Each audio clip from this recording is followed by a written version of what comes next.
اور لوگوں کے درمیان سے ہو کر گزرتی ہے اور ہر طرح کے لوگ کو، مذہب سے تعلق رکھنے والے لوگوں کو وہ اپنی آغوش میں لے لیتی ہے۔ علماء کا یہ ماننا ہے کہ دنیا میں جو سب سے زیادہ سوال کیا جاتے ہیں ان میں سے ایک زیادہ کیا جانے والا سوال یہ ہے کہ موت جو ہر ایک کو اپنی آغوش میں لیتی ہے، کیا کسی نے اس پر فتح پائی ہے؟ یہ دنیا میں ان سوالات میں سے ایک ہے جو گوگل میں سب سے زیادہ کیا جاتا ہے۔ تو اس کا جواب یہ ہے کہ ہاں، اس موت پر فتح پانے والا ہمارا منجی خداوند یسوع مسیح ہے، جس نے مکاشفہ کی کتاب اس کے پہلے باب کی 18ویں آیت میں کہا، میں زندہ ہوں اور مر گیا تھا اور دیکھو عبدالآباد زندہ رہوں گا۔ اس نے موت کو موت کے لقب فتح کیا۔ اس لیے پالوس رسول کہتا ہے، موت تیرا ڈنگ کہاں رہا، کیونکہ اس نے موت پر فتح یابی حاصل کی ہے۔ اور کیا اس کی فتح یابی صرف اسی کے لیے تھی؟ نہیں، بلکہ ان سب کے لیے ہے جو اس پر ایمان رکھتے ہیں۔ اس لیے یوحنا کی انجیل اس کے 14 باب کی 9ویں آیت میں خداوند یسوع مسیح نے کہا، میں جیتا ہوں، تم بھی جیتے رہو گے، کیونکہ جس نے موت پر فتح پائی ہے، جو اس پر ایمان لاتا وہ بھی جیتا رہتا ہے، فتح حاصل کرتا ہے۔ اس لیے ہم مسیحیوں کے لیے موت جو ہے وہ خاتمہ نہیں ہے، بلکہ ہم موت کے بعد زندگی پر تصور رکھتے ہیں۔ لیکن بہت سے لوگ ہیں جو موت کے بعد زندگی پر تصور نہیں رکھتے ہیں، اور ایسے لوگ صرف آج نہیں بلکہ مسیح کے زمانہ میں بھی موجود تھے، جن میں سے ایک صدوقی تھے جو موت کے بعد زندگی پر ایمان نہیں رکھتے تھے، کیونکہ ان کا ماننا تھا کہ جو توریت ہے اس میں جو ہے وہ موت کے بعد زندگی کا کوئی تصور بیان نہیں کیا گیا۔ لیکن فریسی جو تھے وہ موت کے بعد زندگی پر تصور کرتے تھے، لیکن ان کا یہ ماننا تھا کہ جب ہم موت کے بعد زندگی حاصل کریں گے، جی اٹھیں گے، تو پھر انہی رشتہ داروں کے ساتھ، انہی تعلقات کے ساتھ، انہی سماجی رشتوں کے ساتھ جی اٹھیں گے۔ اسی لیے انہوں نے خداوند یسوع مسیح سے سوال کیا اور کہا کہ ایک عورت جس نے 7 شادیاں کی ہیں، قیامت کے دن وہ کس کی بیوی ہوگی؟ تو خداوند یسوع مسیح نے انہیں 2 جواب دیے تھے۔ ایک جواب توریت کی کتاب میں سے، اور کہا تھا کہ کیا تم نہیں جانتے کہ جب موسیٰ کو خدا نے جھاڑی میں دکھائی دیا خدا، تو اس نے اسے کہا تھا کہ میں ابراہیم، اسحاق اور یعقوب کا خدا ہوں، اور وہ مردوں کا خدا نہیں بلکہ زندوں کا خدا ہے۔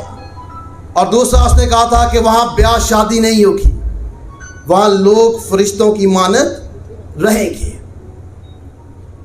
فرشتوں سے مانند یہ ہے کہ خدا کی عبادت کرنے والے، جن میں کوئی لالچ نہ ہو، جس میں کوئی دنوی چکاؤ نہ ہو، کیونکہ انسان ہوتے ہوئے ہم عبادت میں بھی کلی طور پر حاضر نہیں ہوتے۔ ہمارا دھیان خدا کی طرف نہیں ہوتا، بہت سی اور چیزوں کی طرف عبادت کے دوران بھی ہوتا ہے۔ 100% خدا کی طرف توجہ نہیں کر پاتے ہیں، خدا پر توکل نہیں کر پاتے ہیں۔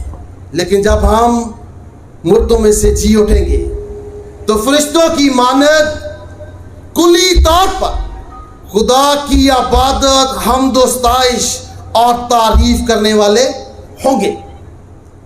ہمارے ہاں ایک خیال جو اس کلیسیا میں خاص طور پر دیا جاتا ہے، وہ کہتے ہیں جی جب کوئی مر جاتا ہے تو اس کے بعد جو ہے روح اوپر نہیں جاتی ہے یا روح کو ہوش نہیں ہوتی ہے، روح لاشعوری کے دور میں چلی جاتی ہے۔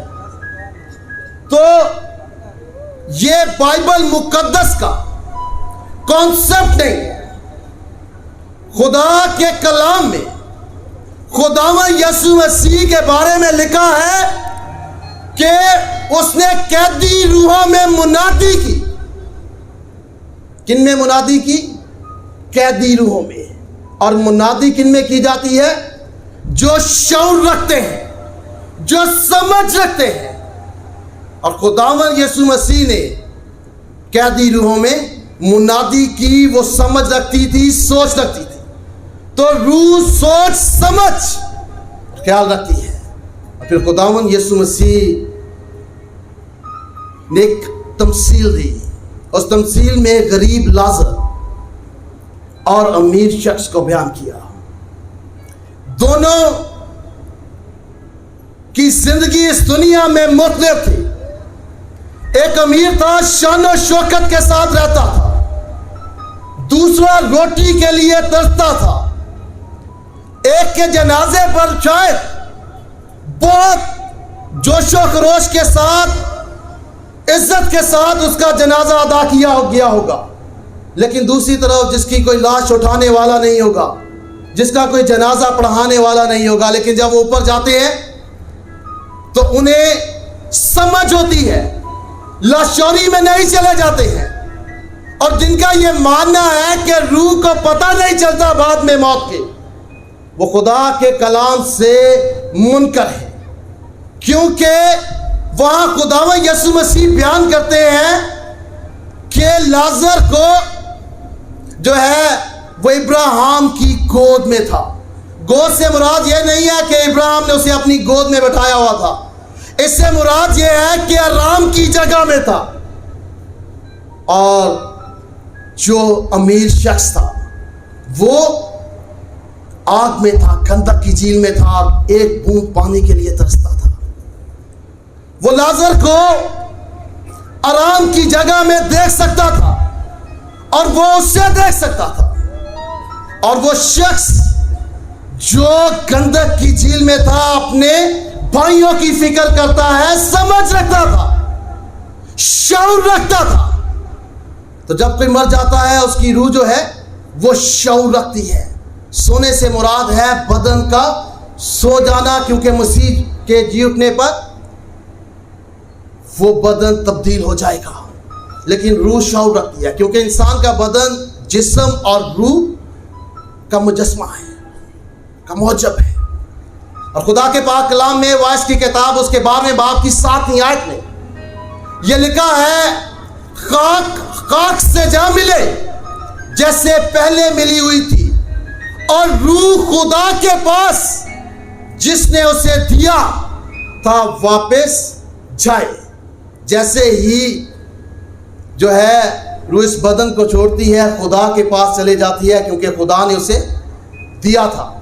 کیونکہ خدا نے جب تخلیق کی تھی تو خدا کے پاک کلام میں لکھا ہے اس نے مٹی سے آدم کو بنایا اور پھر اس کی نتوں میں دم پھونکا، وہ روح ہے، اور جیسے ہی وہ جسم کو چھوڑتی ہے خدا کے پاس چلے جاتی ہے۔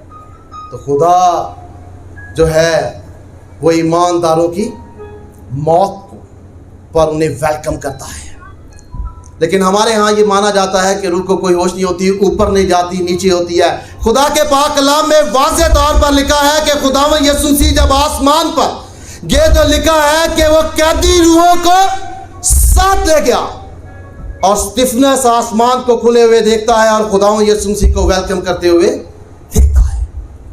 ایماندار جیسے ہی اس دنیا سے رخصت ہوتا ہے، اس کا بدن تو یہاں رہتا ہے جسے ہم قبر کے سپرد کرتے ہیں، لیکن روح خدا کے پاس چلی جاتی ہے، کیونکہ خداوند یسوع مسیح موت اور زندگی دونوں پر اختیار رکھتا ہے۔ تلاوت کردہ حوالہ میں لکھا ہے کہ خداوند یسوع مسیح نے کہا کہ میں تم سے سچ کہتا ہوں، جو میرا کلام سنتا ہے اور میرے بھیجنے والے کا یقین کرتا ہے، ہمیشہ کی زندگی اس کی ہے۔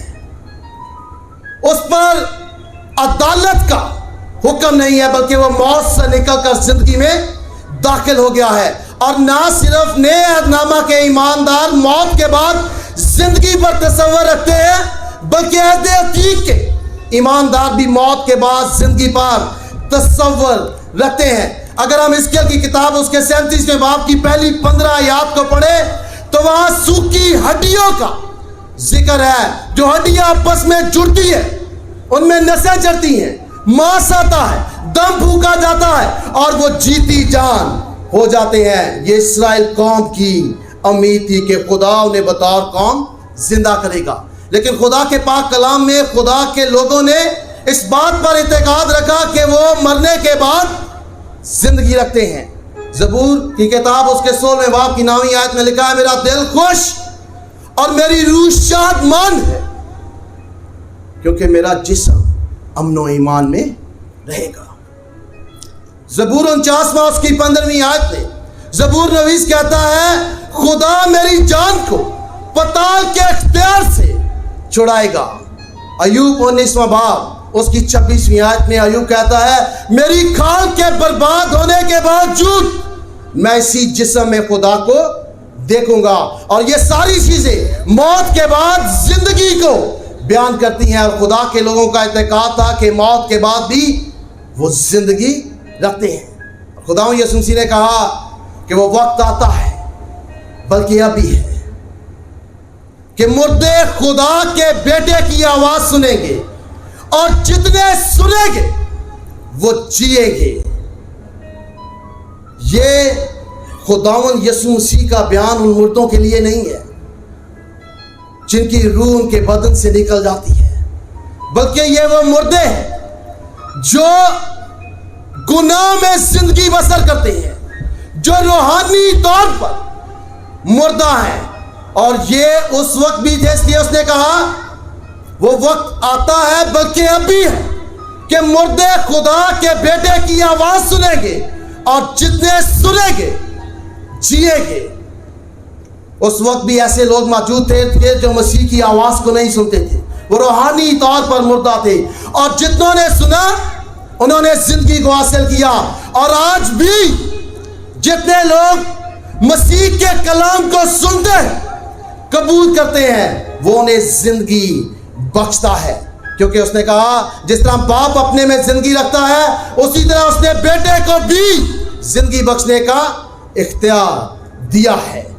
خدا کے کلام میں خداوند یسوع مسیح زندگی بخشنے والا منجی ہے۔ وہ اس دنیا میں انسان بن کر اس لیے آیا تاکہ جو کوئی اس پر ایمان لائے اسے ہمیشہ کی زندگی دے۔ اور یوحنا کی انجیل جو ہے وہ خوبصورتی سے خداوند یسوع مسیح کو زندگی دینے والا ثابت کرتی ہے۔ اور جو بھی ہم یوحنا کی انجیل کو پڑھتے ہیں، یہ بطور ایمانداروں کو تقویت دیتی ہے۔ اگر ہم یوحنا کی انجیل پڑھیں تو یوحنا کی انجیل اس کے پہلے باب کی 4 آیت میں لکھا ہے، اس میں زندگی تھی اور وہ زندگی آدمیوں کا نور تھی۔ یوحنا کی انجیل اس کے 3 باب کی 16ویں آیت میں لکھا ہے، خدا نے دنیا سے ایسی محبت کی کہ اس نے اپنا اکلوتا بیٹا بخش دیا تاکہ جو کوئی اس پر ایمان لائے ہلاک نہ ہو بلکہ ہمیشہ کی زندگی پائے۔